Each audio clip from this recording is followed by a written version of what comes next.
नमस्कार, स्वागत है आपका हमारे चैनल पर। इस महीने आईपीओ की बाढ़ आ चुकी है क्योंकि 12 अगस्त के बाद भी अब 3 नए आईपीओ का अनाउंसमेंट हो चुका है।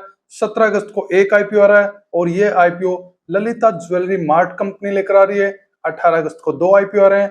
पहला आईपीओ संकेत ज्वेलर्स लेकर आ रहे हैं और दूसरा आईपीओ सनशाइन पिक्चर्स कंपनी लेकर आ रही है।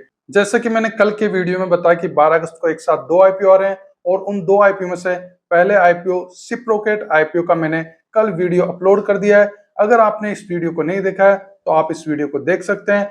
आज हम 12 अगस्त को आने वाले दूसरे आईपीओ का एनालिसिस करेंगे और ये आईपीओ बिहारी लाल इंजीनियरिंग कंपनी लेकर आ रही है। इस वीडियो में हम बिहारी लाल इंजीनियरिंग आईपीओ का एनालिसिस तो करेंगे, साथ ही शिप्रोकेट और बिहारी लाल इंजीनियरिंग आईपीओ का कंपैरिजन करेंगे और जानेंगे कि इन दोनों आईपीओ में कौन सा आईपीओ बेटर है। तो चलिए शुरुआत करते हैं। बिहारी लाल इंडिया लिमिटेड एक fully integrated steel manufacturing company के रूप में ऑपरेट करते हैं। ये ट्रेडिंग के थ्रू पैन इंडिया में अपनी प्रेजेंस रखते हैं। ये इंडस्ट्री की स्पेसिफिक रिक्वायरमेंट के according high quality iron and steel products की वाइड रेंज का प्रोडक्शन करते हैं। इनके प्रोडक्ट्स में metal rolls, engineering casting, alloy steel products, forging ingots, forge shafts and blocks है। इनके ग्रुप की company BLC metal private limited steel blades, coal, sponge iron and ferro alloys supply करती है। कंपनी इंडिया की leading integrated foundries में से एक है। ये ऑल ओवर द वर्ल्ड अपने प्रोडक्ट एक्सपोर्ट करते हैं। कंपनी 1995 में इनकॉर्पोरेट हुई। इनका registered office and rolling mill division Mandi Gobindgarh Punjab में और कॉर्पोरेट ऑफिस दिल्ली में है। कंपनी के प्रमोटर्स प्रकाश चंद गर्ग, राजेश गर्ग, दिनेश गर्ग, लवलीश गर्ग और भुवनेश गर्ग है। अभी प्रमोटर की होल्डिंग 88.51% है। आईपीओ इश्यू के बाद में इनकी होल्डिंग 70.84% रह जाएगी और कंपनी का मार्केट कैप 1205.62 करोड़ है।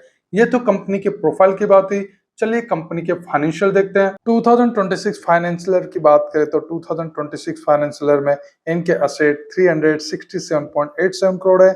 इनके असेट में ग्रोथ हो रही है। रेवेन्यू 546.52 करोड़ है। रेवेन्यू 6% इंक्रीज हुआ है। रेवेन्यू में थोड़ी सी ग्रोथ हुई है। प्रॉफिट 64.64 करोड़ है। प्रॉफिट में 22% की ग्रोथ हुई है। प्रॉफिट लगातार बढ़ रहे हैं। इबिटा 101.32 करोड़ है। इबिटा में लगातार ग्रोथ है। नेटवर्थ 306.10 करोड़ है। नेटवर्थ बढ़ रही है। रिजर्व्स एंड सरप्लस 267.06 करोड़ है। रिजर्व्स एंड सरप्लस में भी ग्रोथ है। उधारी 17.78 करोड़ है। पिछले फाइनेंशियल ईयर की तुलना में इनकी उधारी बढ़ी है, लेकिन इनकी उधारी अभी कंट्रोल में है। केपीआई वैल्यू देखिए तो आरओई 23.60% है। आरओई अच्छे हैं। आरओसी 27.11% है। आरओसी भी अच्छे हैं। डेट इक्विटी 0.06 है। डेट इक्विटी अच्छी है। आरओएनडब्ल्यू 21.12% है। आरओएनडब्ल्यू अच्छे हैं। पेट मार्जिन 12.10% है। पैट मार्जिन अच्छे हैं। इबिटा मार्जिन 18.97% है। इबिटा मार्जिन अच्छे हैं। प्राइस टू बुक वैल्यू 3.63 है। प्राइस टू बुक वैल्यू भी ठीक ठाक है। ओवरऑल फाइनेंशियल की बात की जाए तो इनके फाइनेंशियल अच्छे हैं। आईपीओ के इशू साइज की बात करें तो आईपीओ का टोटल इशू साइज 301.62 करोड़ है, जिसमें फ्रेश इशू 93 करोड़ और ऑफर फॉर सेल में 208.62 करोड़ है। एक शेयर की प्राइस 271 से लेकर 285 रुपीज है। एक लोट में 52 शेयर है और एक लोट का अमाउंट 14,820 रुपीज है। इन्वेस्टर इस आईपीओ में कितने लोट के लिए अप्लाई कर सकते हैं? तो रिटेल इन्वेस्टर मिनिमम 1 लोट के लिए और मैक्सिमम 13 लोट के लिए अप्लाई कर सकते हैं। स्मॉल एचएनआई मिनिमम 14 लोट और मैक्सिमम 67 लोट के लिए अप्लाई कर सकते हैं और बिग एचएनआई मिनिमम 68 लोट के लिए अप्लाई कर सकते हैं। आईपीओ में शेड्यूल की बात की जाए तो ये आईपीओ 12 अगस्त से लेकर 14 अगस्त तक अप्लाई किया जा सकता है। अलॉटमेंट 17 अगस्त को होगा। रिफंड 18 अगस्त से मिलना स्टार्ट हो जाएगा।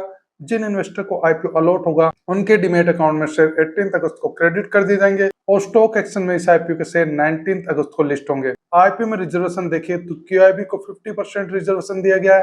रिटेल के लिए 35 और एनआई के लिए 15% रिजर्वेशन दिया गया है। कंपनी का आईपीओ लाने का ऑब्जेक्ट क्या है तो चलिए उस पर नजर डालते हैं। आईपीओ फंड से 19.59 करोड़ इनकी मैन्युफैक्चरिंग फैसिलिटी 1 पर नए इक्विपमेंट मशीनरी के इंस्टॉलेशन और परचेज में जो भी खर्च होगा उसमें यूज करेंगे।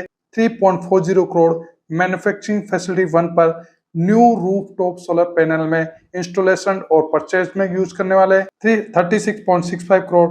मैन्युफैक्चरिंग फैसिलिटी 2 में नए इक्विपमेंट और मशीनरी के इंस्टॉलेशन और परचेज में जो खर्चा होगा उसमें यूज करेंगे। 3.40 करोड़ मैन्युफैक्चरिंग फैसिलिटी 2 पर नए रूफटॉप सोलर पैनल के इंस्टॉलेशन और परचेज में 0.57 करोड़ इनके द्वारा ली उधारी को पे करने में और balance fund general corporate purposes में यूज करेंगे। चलिए आईपीओ के नेगेटिव और पॉजिटिव पॉइंट देखते हैं। नेगेटिव पॉइंट की बात करें तो इसमें ज्यादा नेगेटिव पॉइंट दिख नहीं रहा, लेकिन इश्यू साइज का 69% पोर्शन ऑफर फॉर सेल है। पॉजिटिव पॉइंट की बात करें तो फाइनेंशियल ठीक है, उधारी कंट्रोल में, प्रोमोटर होल्डिंग अच्छी है और वैल्यूएशन ठीक है। ग्रे मार्केट में डिमांड की बात की जाए तो ग्रे मार्केट में इस आईपीओ के लिए ठीक डिमांड है। अभी इस आईपीओ के लिए जीएमपी 45 रुपीज है। इसके अकॉर्डिंग लिस्टिंग इन 15.79% हो सकता है और एक लोट का प्रॉफिट 2340 रुपीज के राउंड हो सकता है। चलिए आईपीओ को समराइज करते हैं। ओवरऑल आईपीओ की बात की जाए तो कंपनी अच्छी है, इनके फाइनेंशियल ठीक है, इशू प्राइस भी ठीक रखी है। हाँ, इशू साइज में फ्रेश इशू का पोर्शन ज्यादा रखते हैं तो और अच्छी बात हो सकती थी। ओवरऑल ये आईपीओ मुझे ठीक लग रहा है और इस आईपीओ से 10 से लेकर 20% लिस्टिंग मिलने की उम्मीद की जा सकती है।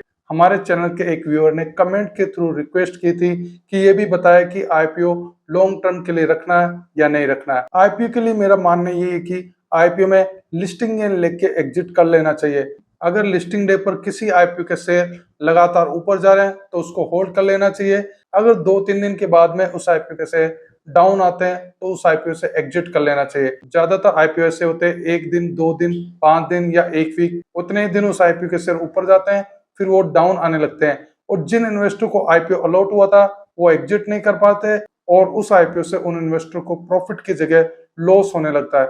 आज ही एक और व्यूअर ने कमेंट के थ्रू बताया कि उनको विक्रम सोलर का आईपीओ अलॉट हुआ था लेकिन उन्होंने उस आईपीओ को लॉन्ग टर्म के लिए होल्ड कर रखा था और प्रेजेंट में उनको लगभग 50% का लॉस हो रहा है। वैसे मैं अपने यूट्यूब चैनल पेज पर पोस्ट में और व्हाट्सएप चैनल में अपने अपडेट को शेयर करता हूँ और उसमें लिस्टिंग डे से एक दिन पहले बताता हूँ कि कौन सी प्राइस पे इस शेयर को होल्ड करना है और कौन सी प्राइस पर इस शेयर से एग्जिट होना है। तो बिहारी लाल इंजीनियरिंग आईपीओ में भी लिस्टिंग डे से एक दिन पहले मैं अपना ओपिनियन शेयर कर दूंगा कि किस प्राइस पे इस शेयर को होल्ड करना है। अब चलिए सिप्रोकेट आईपीओ और बिहारी लाल इंजीनियरिंग आईपीओ का कंपैरिजन करते हैं। कंपैरिजन में सबसे पहला पॉइंट फाइनेंशियल का देखें तो सिप्रोकेट कंपनी के फाइनेंशियल वीक है और बिहारी लाल इंजीनियरिंग आईपीओ के फाइनेंशियल अच्छे हैं। फाइनेंशियल के हिसाब से बिहारी लाल इंजीनियरिंग आईपीओ अच्छा लग रहा है। दूसरा पॉइंट इश्यू साइज में फ्रेश इश्यू का देखें तो फ्रेश इश्यू का पोर्शन सिप्रोकेट आईपीओ में 55% है और बिहारी लाल इंजीनियरिंग आईपीओ में 31% है। फ्रेश इश्यू के पोर्शन वाइज देखें तो सिप्रोकेट आईपीओ बिहारी लाल इंजीनियरिंग आईपीओ से ठीक लग रहा है। अब डेट का पॉइंट देखें तो सिप्रोकेट कंपनी के डेट ज्यादा है जबकि बिहारी लाल इंजीनियरिंग कंपनी के डेट अंडर कंट्रोल है। डेट के हिसाब से देखें तो बिहारी लाल इंजीनियरिंग आईपीओ सिप्रोकेट आईपीओ से बेटर लग रहा है। कंपैरिजन में वैल्यूएशन का पॉइंट देखें तो सिप्रोकेट में प्राइस टू बुक वैल्यू 4.05 है जबकि बिहारी लाल इंजीनियरिंग में प्राइस टू बुक वैल्यू 3.63 है। वैल्यूएशन का पॉइंट देखें तो प्राइस टू बुक वैल्यू दोनों की लगभग बराबर सी है। वैल्यूएशन वाइज दोनों आईपीओ ठीक है। अब कंपैरिजन में सबसे इंपॉर्टेंट पॉइंट देखते हैं जीएमपी का। तो जीएमपी सिप्रोकेट आईपीओ के लिए अभी 27 रुपीज है। इसके अकॉर्डिंग लिस्टिंग इन 27.84% हो सकता है और एक लोट का प्रॉफिट 4158 रुपीज हो सकता है। सिप्रोकेट आईपीओ के लिए जीएमपी अच्छा चल रहा है। बिहारी लाल इंजीनियरिंग आईपीओ के लिए जीएमपी 45 रुपीज है। इसके अकॉर्डिंग लिस्टिंग इन 15.79% हो सकता है और एक लोट का प्रॉफिट 2340 रुपीज हो सकता है। तो जीएमपी के कंपैरिजन पॉइंट से देखें तो सिप्रोकेट आईपीओ बिहारी लाल इंजीनियरिंग आईपीओ से बेटर लग रहा है और पांचों पॉइंट को देखा जाए तो दोनों आईपीओ बराबर से लग रहे हैं लेकिन जीएमपी के हिसाब से सिप्रोकेट आईपीओ बिहारी लाल इंजीनियरिंग आईपीओ से बेटर लग रहा है। इन दोनों आईपीओ में मेरे पर्सनल ओपिनियन की बात की जाए तो अभी मुझे सिप्रोकेट आईपीओ बिहारी लाल इंजीनियरिंग आईपीओ से बेटर लग रहा है। वैसे मुझे दोनों आईपीओ अप्लाई करने के लिए ठीक लग रहे हैं। बिहारी लाल इंजीनियरिंग आईपीओ को अप्लाई करने के लिए मैं एक दिन का वेट करूंगा। आप इन दोनों आईपीओ में से कौन से आईपीओ को अप्लाई कर रहे हैं? क्या दोनों आईपीओ को अप्लाई कर रहे हैं? कमेंट सेक्शन में बता सकते हैं। इन दोनों आईपीओ का अपडेट मेरे यूट्यूब चैनल पेज पर पोस्ट में और व्हाट्सएप चैनल में मिलता रहेगा। व्हाट्सएप चैनल का लिंक वीडियो के डिस्क्रिप्शन में दिया गया। इस वीडियो को लाइक कीजिए, शेयर कीजिए। अगर आप हमारे चैनल पर नए हैं तो चैनल को सब्सक्राइब कर लीजिए। वीडियो देखने के लिए धन्यवाद।